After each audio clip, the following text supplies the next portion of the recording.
Sophie Sheridan in Mamma Mia, a gorgeous blonde girl with a beautiful, beautiful singing voice, but not much depth to her.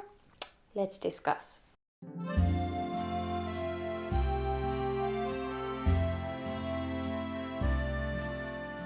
Hi, Jenny here, and welcome back to my whiteboard. In this video, I will be analyzing Sophie Sheridan from Mamma Mia and Mamma Mia, Here We Go Again. Mamma Mia tells the story of a single mother, Donna Sheridan, played by Meryl Streep, who is running a hotel on a Greek island. And the first movie starts off with Sophie Sheridan, Donna's daughter, played by Amanda Seyfried, wanting to get married. So the whole town is arranging the wedding, but she wants her father there, so she reads Donna's diary to find out who her father is, and she narrows it down to 3 candidates, and all these 3 candidates come to the island for the wedding because they think Donna invited them.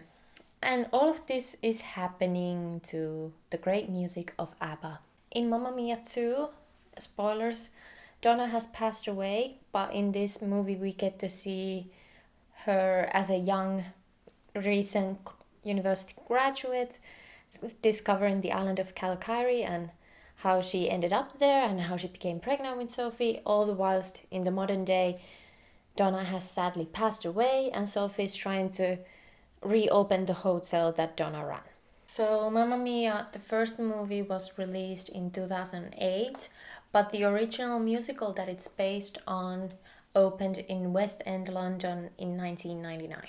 I wanted to be Sophie so bad as a teenager, so bad. I was on twitter.com tweeting the original Sophie on West End, Lisa Skutte, hi, about how much I want to be like her. She's a Norwegian girl who played Sophie on West End. I'm Finnish, so I was like connected to her.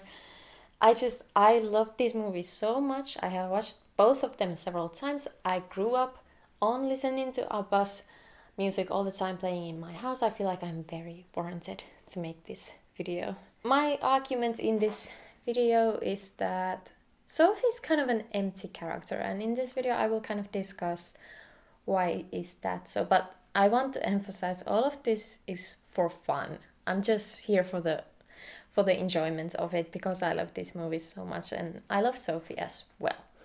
So let's get into it. I have made this kind of mind map on my whiteboard with Sophie in the middle, Sky, her partner, and how their relationship is reflected on it. Then here is family, so here's father candidates. Here's Donna.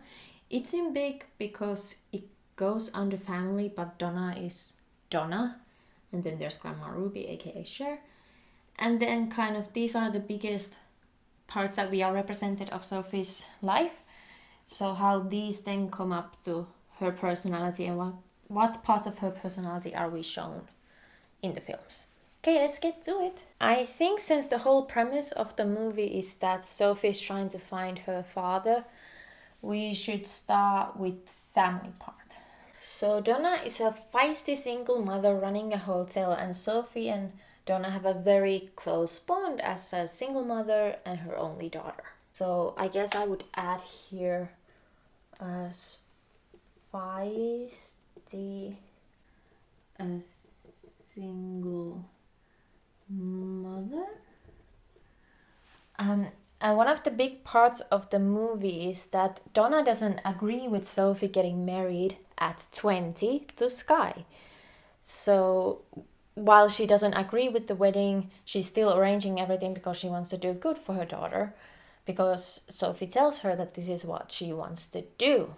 I guess it could be explained as doesn't agree with everything that Sophie wants. By the way, Sophie doesn't end up getting married, and yeah.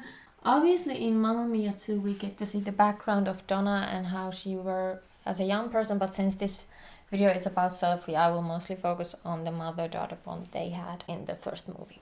Donna is a very independent woman, and Sophie has seen this and admires it, but at the same time she's the one who connects the father candidates because Donna refuses to even think about love and so on.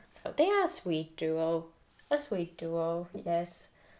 But obviously they have their arguments, especially regarding the wedding, since Donna doesn't think Sophie should get married at 20. But at the end of the day, she shows up for her daughter. Oh, I like that. Shows up for her daughter. And like these daddies. No. In the end of the first film, Sophie also shares with Donna that she's the one who invited them to the wedding. Donna is kind of astonished, obviously, but at the same time, at that point, everything's kind of resolved and everything's happy, so it's not really like seen as an argument between them. So I would conclude Donna and Sophie as a sweet mother-daughter duo.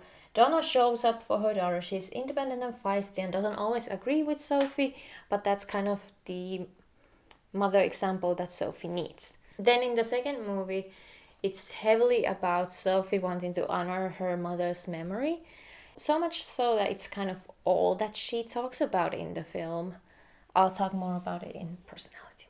Obviously, also Donna's close friends Tanya and Rosie are these kind of maternal female role models to Sophie, but I figured I would just focus on this dynamic here. I'll add them here because Sophie does lean on them a lot. Especially in the second movie, since Donna is not there, she kind of leans more towards Tanya and Rosie, and they are like examples of different types of women in their life. Alright, then we have the father candidates. So as mentioned before, she connected to them via a letter inviting them to Sophie's wedding, but she mailed them as Donna. Harry, who is very stiff, kinda awkward. So the bond between them, Sophie and Harry, even though it's loving and caring and supporting, of course, and it's very sweet, it's kind of awkward because Harry as a person is awkward. Then here's Bill from Sweden, Sverige. He's kind of fun and he's fun, and that's also reflective of Sophie and Bill's bond. That he's sort of like the one who wants to make Sophie smile in a stressful situation and so on. And Bill and Rosie are kind of involved together as well. Then we have Sam. Now, the whole point of the film is that they don't want to find out who's the actual father. They think that having 3 possible fathers is the best and happiest option for the whole family and Sophie, and I think that's sweet, and we don't have to think of like DNA testing and stuff. However, especially in the second movie, Sam is kind of seen as the main. Sam is prominent, and I think that's because in the second movie we're told that Sam and Donna kind of wanted to stay in Calgary together and run the hotel together. But Sam had a fiance back at home in the UK, and that was a whole mess. Since Donna's relationships with Harry and Bill were summer flings, I think that's kind of reflective of how Sophie sees them as well and how their bonds are represented, because it's more reflective of how they are as people. So Harry is stiff and awkward. His bond with Sophie is kind of stiff and awkward, but still loving and kind of obviously. Bill is something for fun for Donna.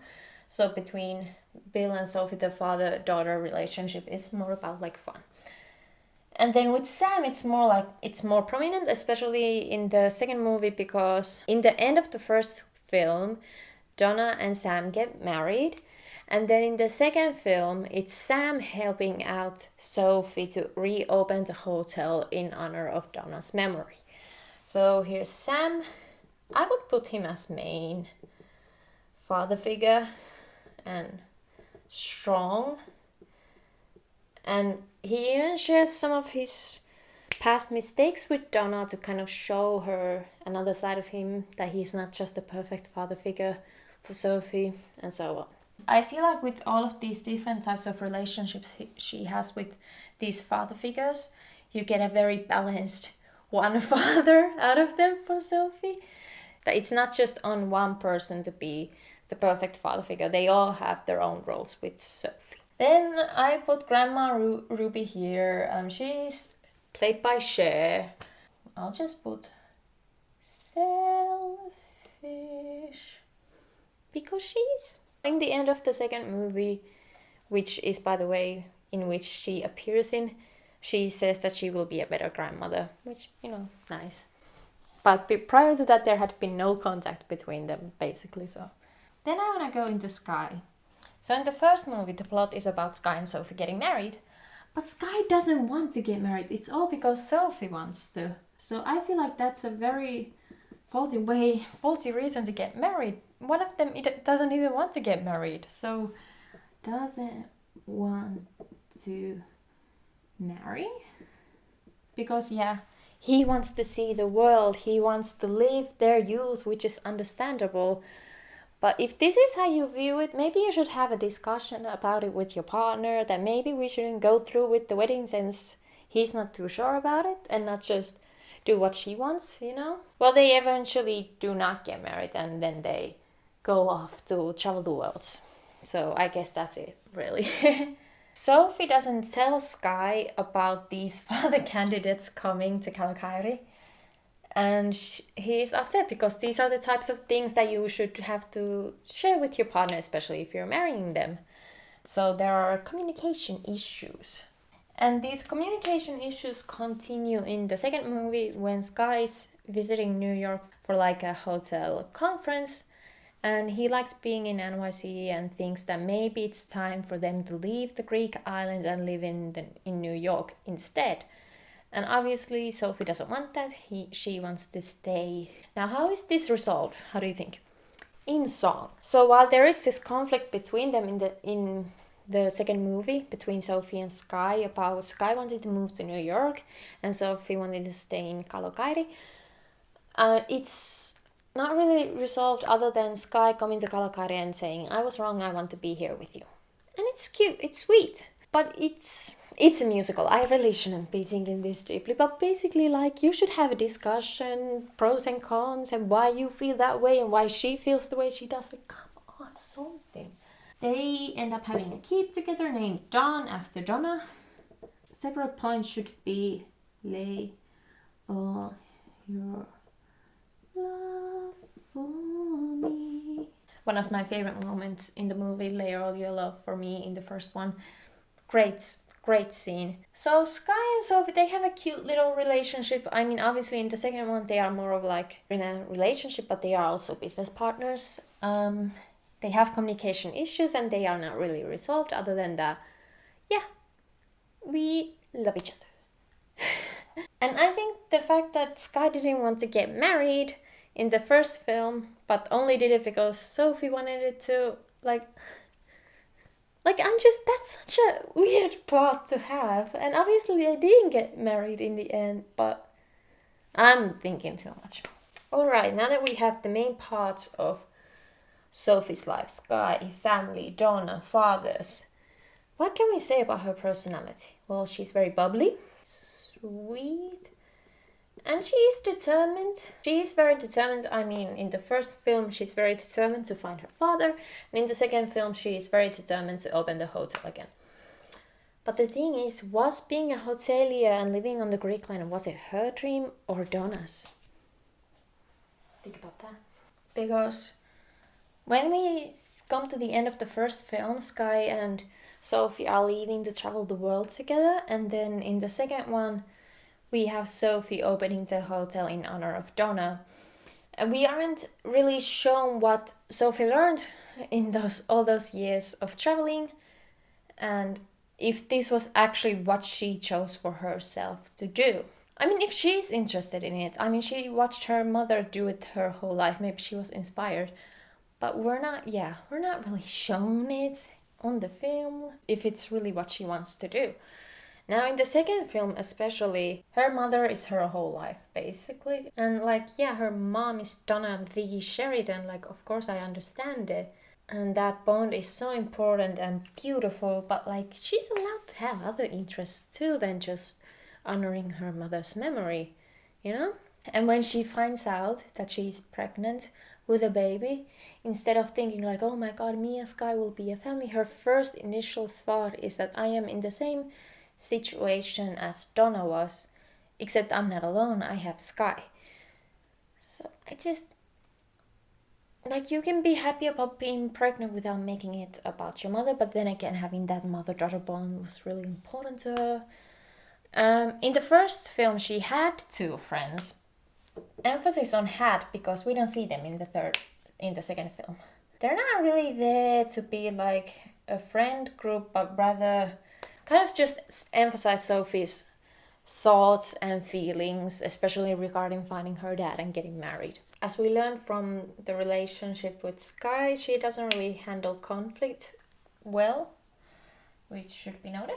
And yeah, I think the most important takeaway from Sophie's personality is that we don't really know much about her. We only know her relationships. And that, yeah, she's bubbly and sweet, but really that's it. The movie is more about Donna, honestly. And Sophie's there to emphasize Donna, I know. But still, it would have been nice to see another side of Sophie. So, in conclusion, Mamma Mia movies, they are literally just for fun, just for us to have a lighthearted and fun break from the misery of the reality. This video was just to kind of dig deeper into Sophie, because I love this movie franchise and the musical so much. I saw the musical in West End in 2014. It was incredible. Yeah, just taking a look into my beloved movie franchise. And just because Sophie has some faults to her, it doesn't mean that she's a bad person. I mean, she's pretty kind and sweet and determined and loving, and the fact that she doesn't really have much depth to her character doesn't take away from the fact that she is sweet. Alright, so if you like this video, give it a thumbs up, subscribe for more videos about books and pop culture. I would promote my social media here, but I am just not vibing with it really right now. But if you want to see my poetry, follow my Instagram at poetryofjk. I have a new poetry collection coming up soon on the account, and I hope I see you in the next one. Bye!